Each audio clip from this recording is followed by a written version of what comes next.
Guitar Lessons. I thought today would be a really fun exercise on how to, this lesson is for beginners or intermediate guitar players that want to start using the diminished chord to give their sound kind of a complex sound. However, if you're not really sure about like the theory of diminished or how it all works, this lesson is for you, because I'm just going to kind of show you how to use diminished chords without any of the theory.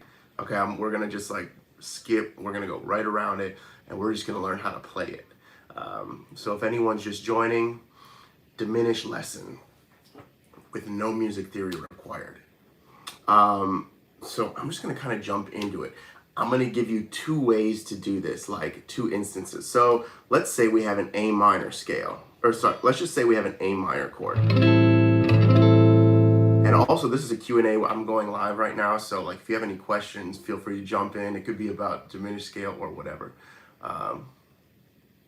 Somebody asked, I didn't, please blue not blues. I don't know what that is. What's up, Quentin from South Africa? How you doing, man? I've been to South Africa before. Very, very beautiful. I went all over. It's beautiful, beautiful country. But anyways, we're gonna just launch into this lesson, and sorry if the Q&A is distracting. I think it kind of adds a little bit of a spontaneity to the video, and it's fun to, to get to know everyone here. But say we're in A minor. Let's just play this A minor chord. It's just barring on the 5th fret. So 5, 7, 5, 5, 5, 5. All right. Now we want to use this diminished chord, but how do we do it? Here is one instance that we can do it. We are going to play this, and then go back to our original A minor chord, A minor 7 chord. So what is this chord? Don't worry really about it.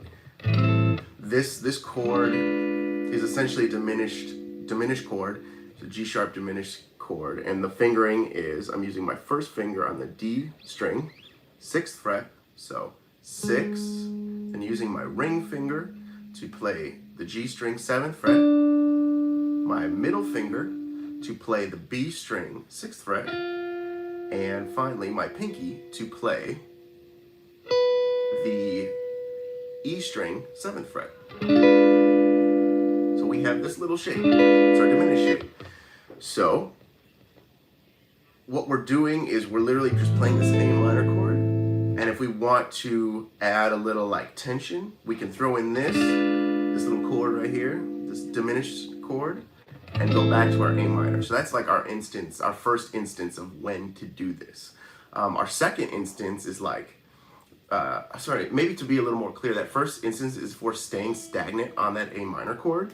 And then we want to like add a little bit of tension, but we're going back to the A minor chord. That's kind of what I'm getting at. So we play this, we play that, we play this, okay?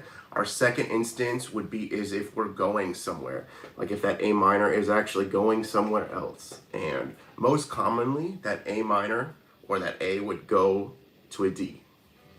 It would probably be going to a D major or a D minor. Luckily for us, with the diminished scale, it doesn't matter if it's going to a D major or a D minor. What we can do is we can just play this diminished chord right before the D, whether it's a major or a minor.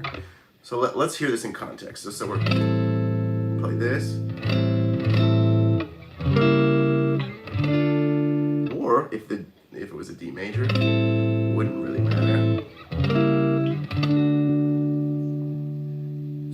Similar kind of structure, but what we're trying to do is we're just adding tension going into the next chord.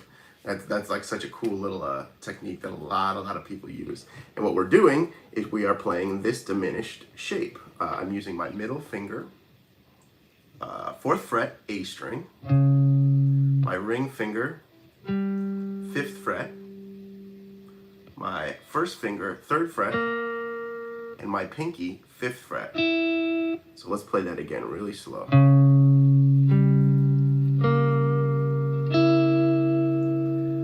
Now, if you're just joining us, once again, this lesson is for beginner and intermediate players that want to use the diminished chord but don't want to learn all the theory. This is for you.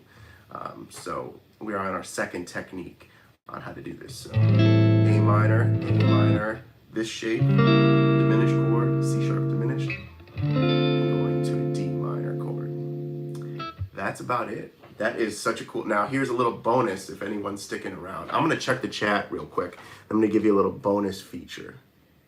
I'm sure there is a way easier way to do this.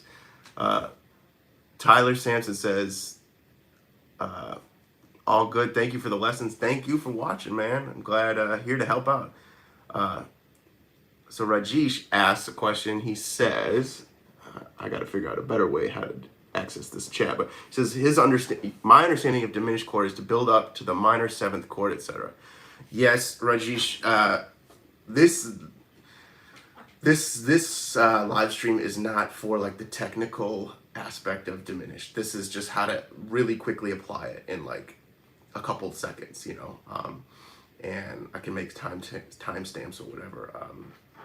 After this, we can do a whole different little masterclass on diminished, but for all intents and purposes, today is just like literally how to learn the shape and how to play it really quickly, not dive into any theory.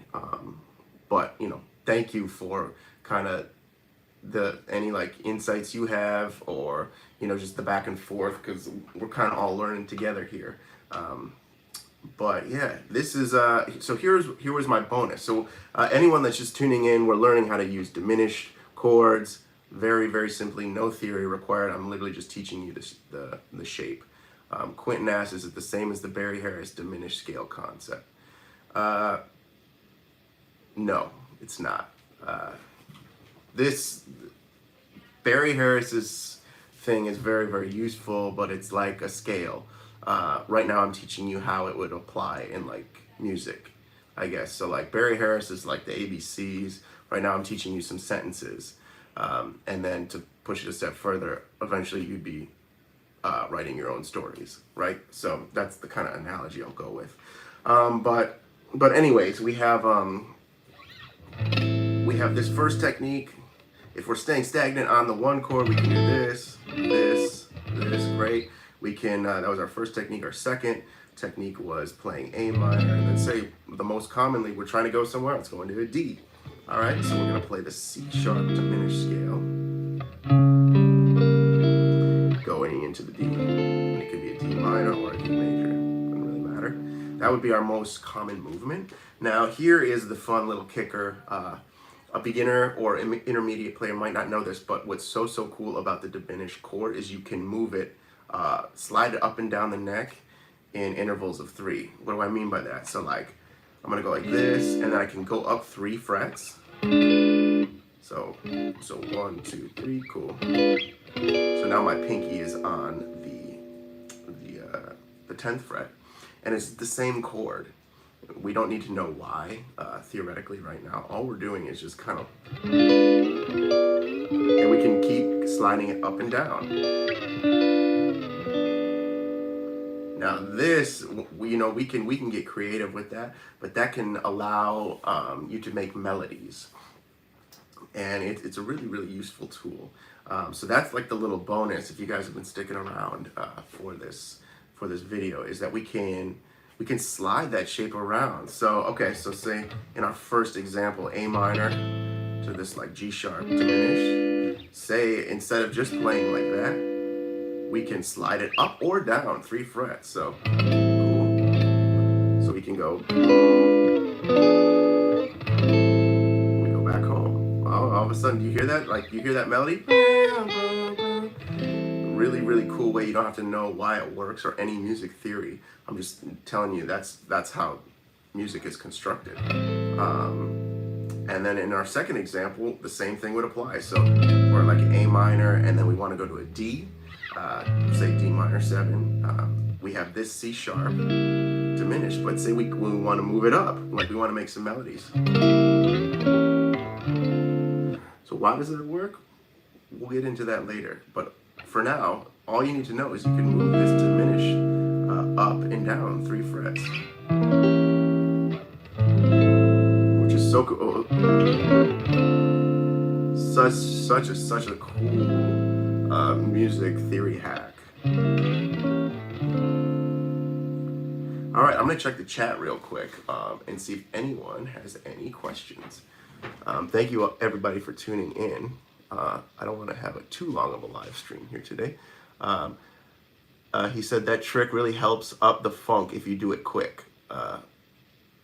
Electric Duck commented that. Yeah, it can help the funk. I mean, it can help songwriting. It can help a lot of things.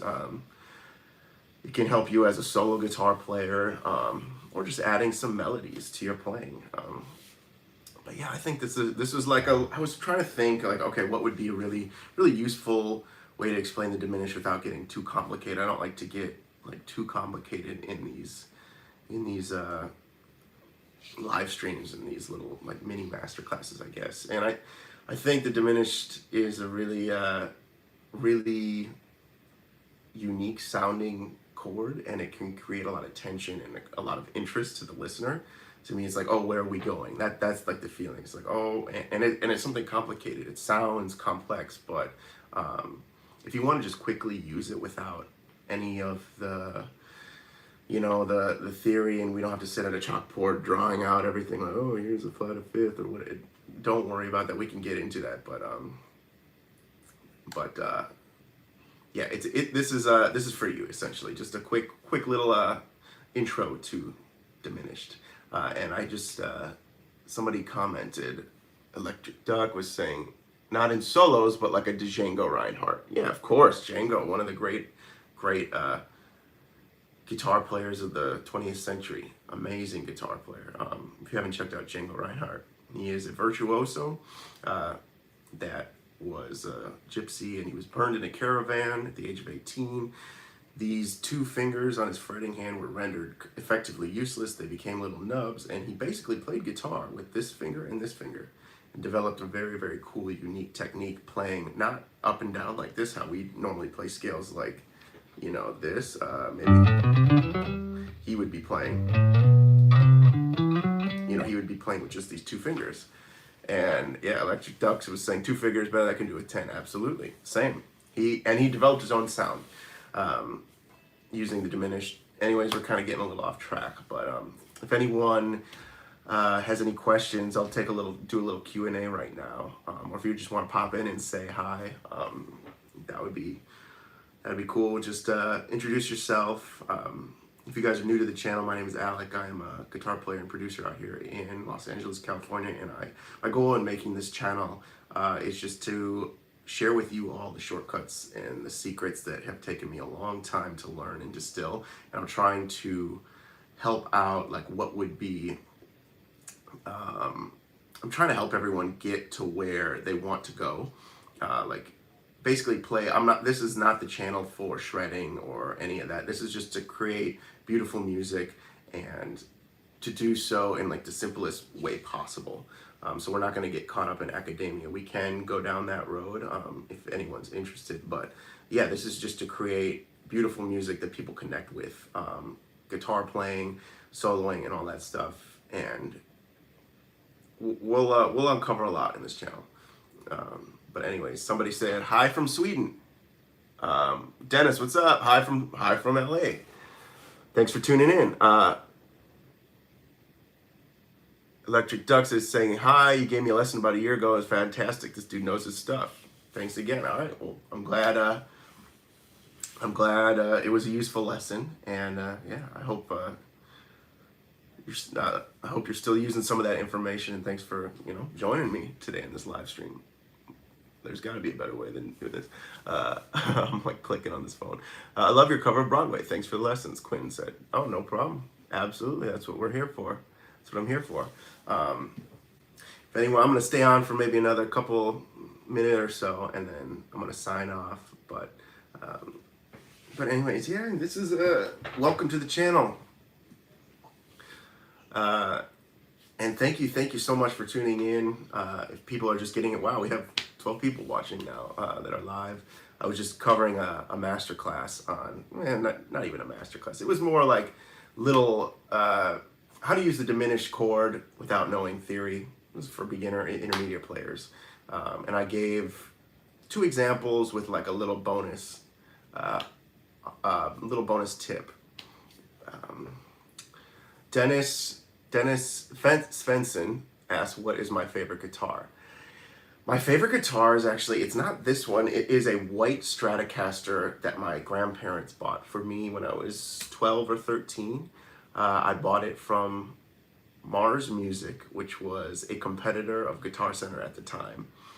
And this was my first real guitar. It was an American Stratocaster. It was a white Stratocaster. Why white? Well, because Jimi Hendrix had a white Stratocaster. And I've had that guitar for a long time, about 20 years now. And I have a lot of guitars. I have Les Pauls, I got Tellys, you know, acoustics, whatever. But that one, I think because of how long it's been with me, as well as like the emotional part of like, oh, it came from my grandparents. And I feel like whenever I'm playing a cool gig or whatever, and you know, I kind of look around, I always feel like they're with me. They're still here.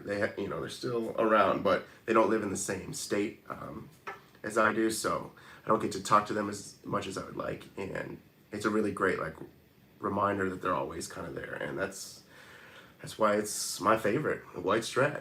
You know, you can never go wrong. I did a lot of modifications. The white Strat is like a single coil, and then I have a humbucker. It's like a thornbucker, but why? I think it's also like I think of guitar playing as almost like we're plumbers or electricians. You bring a lot of tools, and depending on the job at hand, you use the appropriate tool. So if we were going to like learn some AC/DC songs, I would not play that Strat just because it's the wrong tool for the job, right? We play a Les Paul or something with humbuckers. We play a SG like Angus Young played.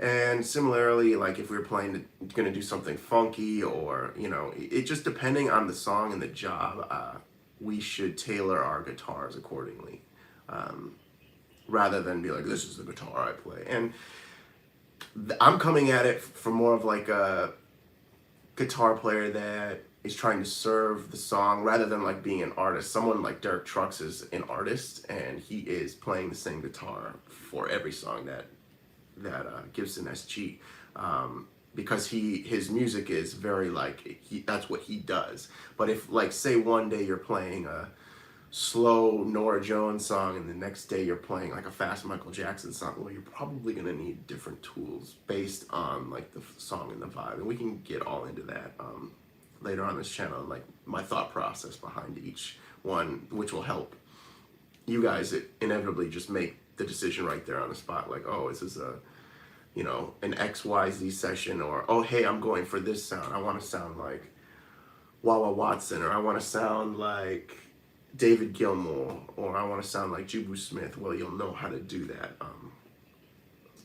One thing I find really fun is like taking that sound though and then like tweaking it to be your own.